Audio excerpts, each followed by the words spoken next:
This is the bus bar from BigBattery.com. You have the positive and negative side. Hook multiple batteries to your solar system and multiple charge controllers. I've got two Ever solar chargers, and this is from the Wise company. Bought them on Amazon. And I got these DC breakers from Amazon, and I bought these to separate the solar charge controllers from the charged batteries. And I've got 4 batteries total. 2 of them from Battery Evo.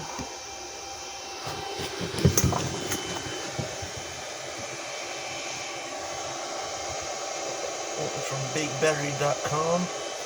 I got SOK 200 amp hour. Battery Evos and BigBattery.com batteries are pretty much identical. They're different amp hours. This one's 100. The BigBattery.com one is 175 amp hours. One of the Battery Evos is 180. And the other one is a 125. Battery Evo has cheaper prices, and they seem to be made by the same people, and I think they share an address. But they are good batteries. I've had the Big Battery one for over a year. That's okay for over a year. The other 2, I got this in the last 6 months. And they're all hooked parallel up to this bus bar to try to make the charging even. And I got these breakers to separate my solar from the charge controllers, so I could shut the solar off and do stuff when I need to without shorting out my charge controllers. And of course I got a little fuse block to wire things like a 12-volt fridge. And it worked great the entire time I went on a 3-month trip. You can see my batteries are 13.2 volts. It's about 9 o'clock in the morning today. And my unit's setting at 80 degrees, and it's pulling between 110 and 150 watts. And right now, it's early in the morning. I'm not getting a whole lot of sun yet. You can see I'm getting 35 volts at 1 amp off of my 2 180 Bouger V panels. And I'm getting 13.3 volts at 2 amps, 2.8 amps, and from them into my batteries. And my other charge controllers are doing much less. This one tops out about 17 volts. It's got my 4 100 watt panels that are on the roof connected to it. Plug it into here, and it'll be easier to see what it's doing. I'm getting 14 volts at 1.2 amps with those 4 panels right now. It's providing 13.3 at 1.4 amps right now to my batteries. This one here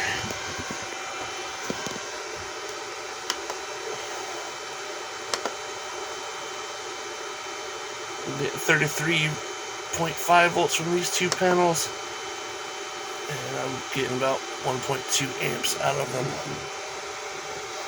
And they are not standing up, they're just slanted on the side of my trailer. I can't stand them up because there's trees too close to the trailer to do so. My inverter I got from Tractor Supply. Had to get it while I was on the road. They don't have a pure sine wave. This is a modified sine wave inverter. I got pretty much everything else from Amazon. This is the first solar charge controller I bought. This is a 40 amp Inverter charge controller. It came with this thing for about 160 bucks. And I bought that for 120 bucks. It came with 10 foot of solar wire, which is why I bought it. And I bought this one about the same time. It's a 30 amp Inverter. I just did the calculation on the solar to get the right amperage on my charge controller. But now I have 3 charge controllers to charge my batteries, and they tend to stay right around 13 volts, even with my AC running all the time when it's set around 80 degrees. Before I got these extra 2 chargers, my batteries would die if I ran the AC all the time. I put this AC in about 6 months ago. When I took a trip, I didn't have it. This is the MT50 box. For those of you who don't know, the Inverters are not programmed from factory to have lithium charging. You can leave it on sealed battery. That's pretty good. But otherwise you have to have one of these or a connector to go to a computer or a phone to adjust these to go to user settings to set it up the way you want to for lithium batteries. But with one of these, you can go into this, then go down to control parameters, hit the OK button, then it will tell you what it's set up for. I've got 675 amp hours of batteries, and this is how I have mine set. I got shut off at 15.2 volts. Try to keep them charged about 14.4. Shut off around 11.5 so it doesn't damage the batteries. And that's pretty much it. But if you have one of these, you can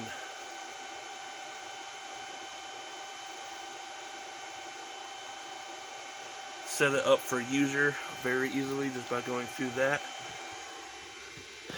It's very easy to do. You don't need to have the app or anything else if you do that.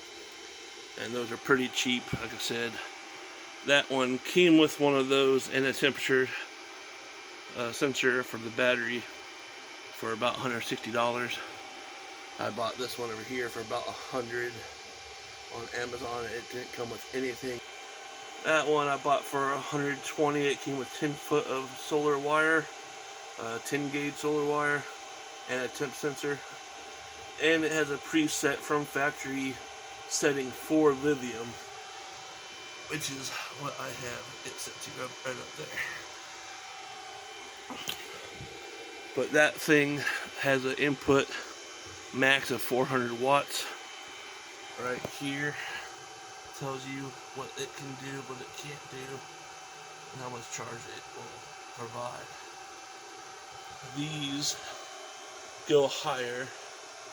I believe this one has a 580 watt max solar input, and I believe this one is 380 to 500.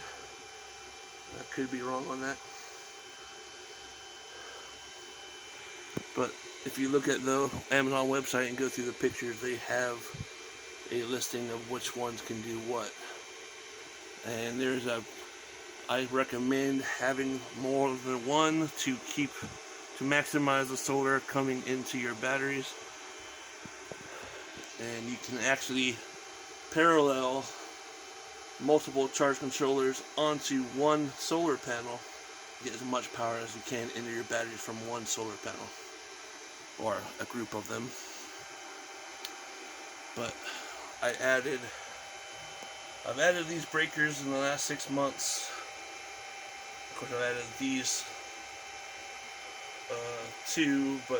these two solar charge controllers in the last 6 months. My first one had that one there, So I just shut the battery off to this, and I just used to unplug the solar from it.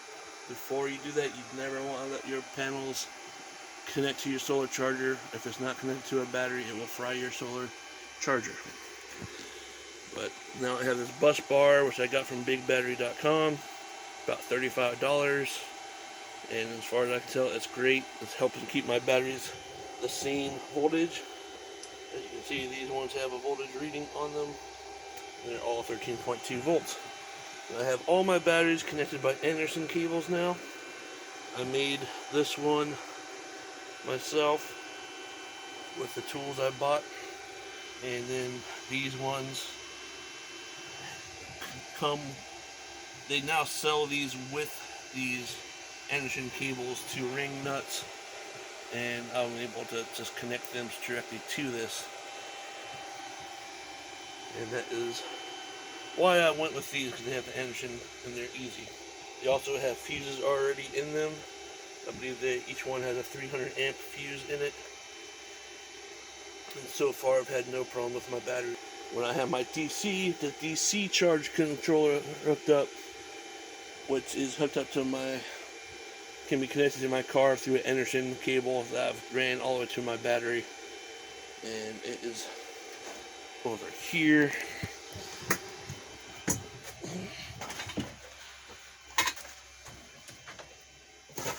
I bought the Renogy 20 amp DC to DC charger right there. It worked great, but my first inverter I bought died when trying to run it with that and using it to run a 110 volt freezer, which it worked for a while, but it did kill my inverter, which is why I had to buy the one from Tractor Supply while I was on my trip. And I have a wire going from the bottom of this up through a fuse switch. I can shut it off to go into the control here, so it will say that it has 18 volts and turn on, or 12 volts. And then I have another fuse there to protect my battery if something shorts out, basically. And I have it ran around over here, all the way over there to my bus bars.